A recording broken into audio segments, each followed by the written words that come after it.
Señoras y señores, gracias por continuar con nosotros en su revista Tele 15. Vamos a hablar un poco hoy de economía. Vamos a hablar con Antonio Siriaco, quien es decano de la Facultad de Economía de la Universidad Autónoma de Santo Domingo, y otros temas interesantes que hay. Muy buenos días, profesor. Bueno, buenos días a ustedes siempre por la gentil invitación para comentar temas importantes de economía. Bueno, profesor, yo acabo de preguntarle hace un tiempecito, una hora, algo así, al director de aduanas, que le pregunté que si ya estaban entrando los productos liberados con la alza cero, con la tasa cero, y me dice que sí. Entonces yo le digo, pero eso no se refleja en los establecimientos comerciales. ¿Qué usted puede decirnos sobre ese tema? Mira, eso no va a resolver el problema de la inflación. La inflación es un fenómeno mucho más complejo. Incluso en países como en Estados Unidos, Joe Biden anuncia que van a disminuir los impuestos a los combustibles, porque al final la inflación que estamos viviendo depende mucho del tema de los combustibles y de los hidrocarburos. Entonces, por poner un ejemplo, en la República Dominicana los combustibles no pagan tasa cero y los combustibles evidentemente están forrados de impuestos. Bueno, yo me refiero a los 67. Entonces, ahí voy. Por eso yo digo que eso no va a tener un efecto determinante, incluso quizás si lo tiene es de manera marginal. Ahora, ¿qué ocurre con eso?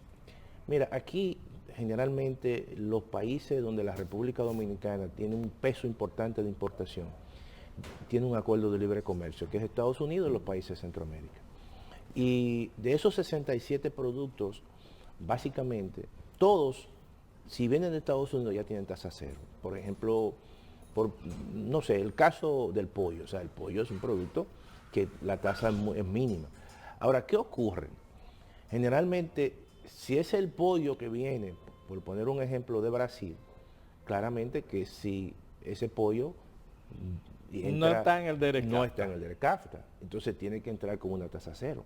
Aún todavía eso no se ha reflejado en la cadena de suministro, ni en la cadena de producción, por lo tanto... No, ni en la cadena de lo que compramos. No, por eso estoy diciendo que no se ha reflejado y mucho menos en el consumidor final. De manera que todo eso es algo sumamente marginal, porque ahí no está vamos a decir, el núcleo, el factor más importante de la inflación. La inflación que vive el mundo es una inflación de combustible.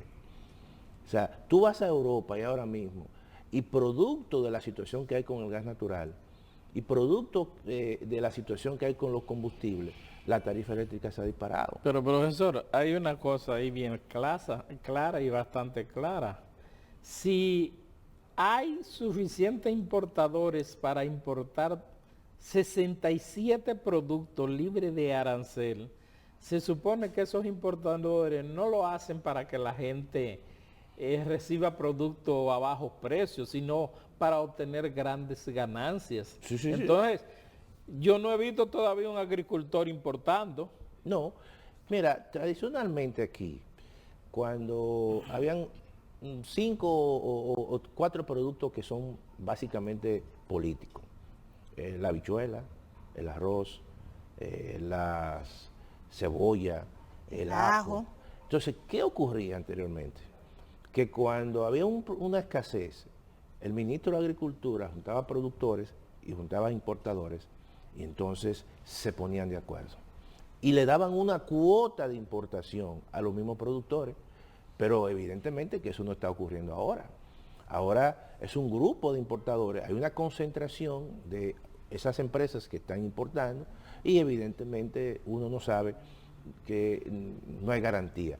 ¿Qué debió hacer el gobierno? Y fue una propuesta que yo hice.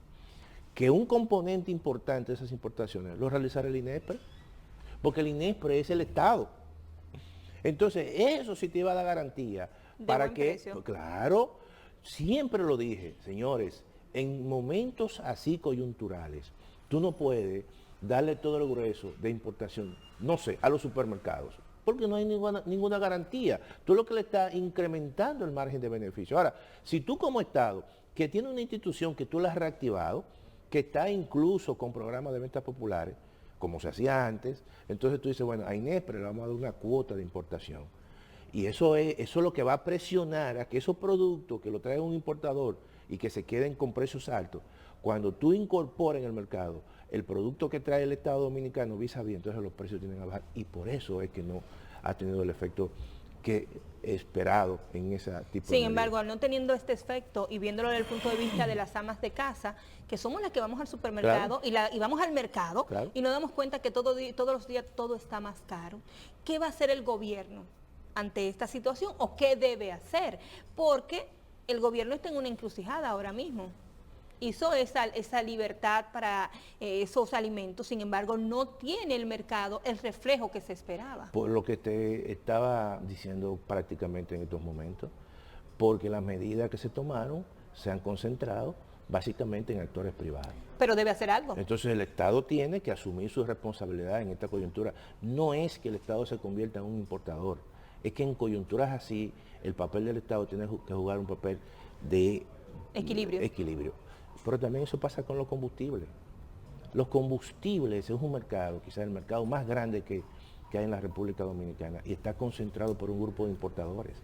Ahora, si tú estableces una mesa donde estén todos los actores y sobre esa base hacen compras comunes, global, en un solo lugar, entonces tú puedes auscultar precios y tú puedes establecer economía de escala. Eso no se ha hecho. Establecer una mesa de importación de combustible donde esté la refinería dominicana de petróleo y estén las principales importadoras privadas. Y entonces ahí se sientan y dicen, bueno, vamos a comprar el petróleo, tanto volumen, en tal sitio. Entonces ya tú sabes, ciencia cierta, los precios de la cadena de suministro y además puedes establecer economía de escala. Frente a la situación que tenemos entonces ahora, de $122 el barril, ¿podrá el gobierno seguir subsidiando? Mira, el gobierno este año tiene la capacidad para seguir aguantando. Por ejemplo, cuando tú analizas la ejecución del presupuesto, enero, mayo, el gobierno tiene una cantidad de ingresos por préstamos que están entrando, mucho mayor que los pagos que están haciendo por interés y amortización de la deuda pública. Por lo tanto, tiene un excedente en términos del financiamiento disponible por encima de los 72 mil millones de pesos. ¿Qué ocurre? Que el gobierno con esos recursos ha estado subsidiando a los combustibles y otros tipos de insumos que según incluso... Pero tomar dinero prestado para pagar subsidio es lo mismo que tomar dinero prestado para pagar préstamos. Pero claro. Y al final los intereses están ahí. No, lo que ocurre es que como ¿Cuánto paga el país actualmente para poder mantener las reservas monetarias que tiene? Déjame decirte lo siguiente. El gobierno en el presupuesto nacional está gastando alrededor de casi un 24% solamente en pago de intereses. ¿Solo en pago de intereses un 24%? Claro. ¿Y a qué equivale eso en dinero? Eso significa que por cada 100 pesos, 24... Por cada 100 pesos que te entran, 24 tú lo comprometes al pago de intereses. Eso sin amortizar la deuda. Pero de intereses de dinero que tenemos guardado para fortalecer la reserva monetaria o de dinero de préstamos que debemos. No, lo que ocurre es que lo de la reserva es otra cosa. Estamos diciendo de los ingresos que entran por impuestos, los ingresos tributarios, el gobierno tiene que dedicar globalmente más de 200 mil. ¿Y qué significa para nosotros el tomar préstamos para tenerlo como garantía de reserva monetaria en intereses para pagarle a esos otros bancos? No, pero déjame decirte, es que son dos cosas. Por ejemplo, el gobierno sencillamente toma recursos, dinero prestado, muchas veces eso va a las reservas monetarias, pero claramente la emisión de deuda que hace el Estado Dominicano claramente está por encima del 5 o 6%.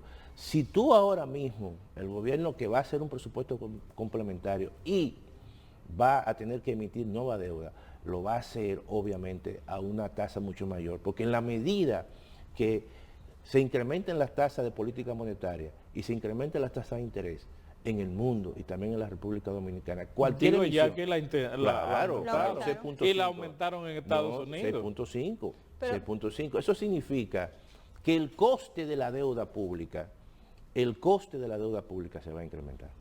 Profesor, vamos a poner eso en español. Sí. Que el que está viendo esto nada más sabe que 2 y 2 son 4. Claro. ¿Qué es la realidad actual económica? O sea, ¿cuánto debemos? ¿Cómo estamos? ¿Para dónde vamos? Y si el mundo sigue como va, ¿cuál es el destino? Mira, la deuda pública, oye bien, la deuda pública cuando entró la pandemia llegó a un 70% del Producto Interno Bruto. Luego ha disminuido mínimamente, alrededor de un 65%, pero estamos hablando que eso representa más de 60.000 millones de dólares que nosotros debemos. ¿Hasta cuándo tiene el gobierno para poder tener el subsidio, sobre todo en el área de los combustibles? No, yo pienso que el gobierno este año tiene la posibilidad de aguantar esos subsidios, dependiendo, porque es muy volátil, los precios del petróleo bajan y suben, bajan y suben. Y nosotros hemos estimado que este año el gobierno va a destinar solamente por el subsidio de los combustibles, si esto sigue así, más de 30.000 millones de pesos, solamente en el subsidio de los ¿Y combustibles. el 23 no va a llevar quien no trajo? ¿Perdón? ¿El 23 no va a llevar quien no trajo? Bueno, el 23 es un año sumamente difícil.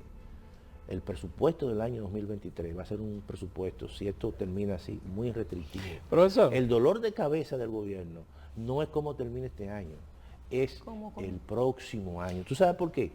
Porque el gobierno el próximo año, si esto se prolonga, no va a tener capacidad para mantener los niveles de subsidio.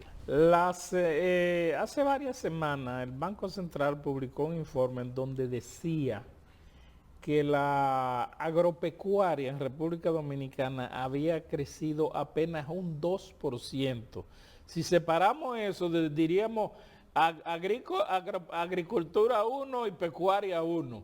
Entonces, frente a esa situación, un país que originalmente era exportador de productos agrícolas, ¿qué está pasando y qué debe hacer el gobierno con esa situación? Porque estábamos en el más mínimo de todos los sectores.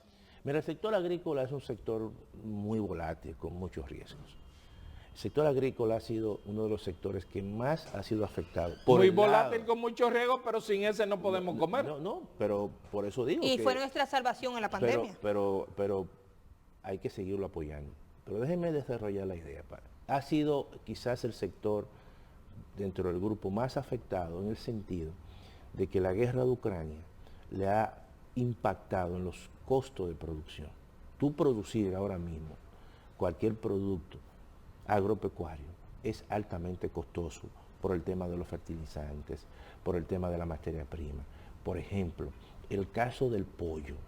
El pollo, a pesar de que tiene tasa cero, pero los productores por el lado de los insumos están prácticamente recibiendo una gran presión, porque el precio de la soya está alta, el precio del maíz, el precio, en el caso del arroz, los fertilizantes, la urea está muy alta.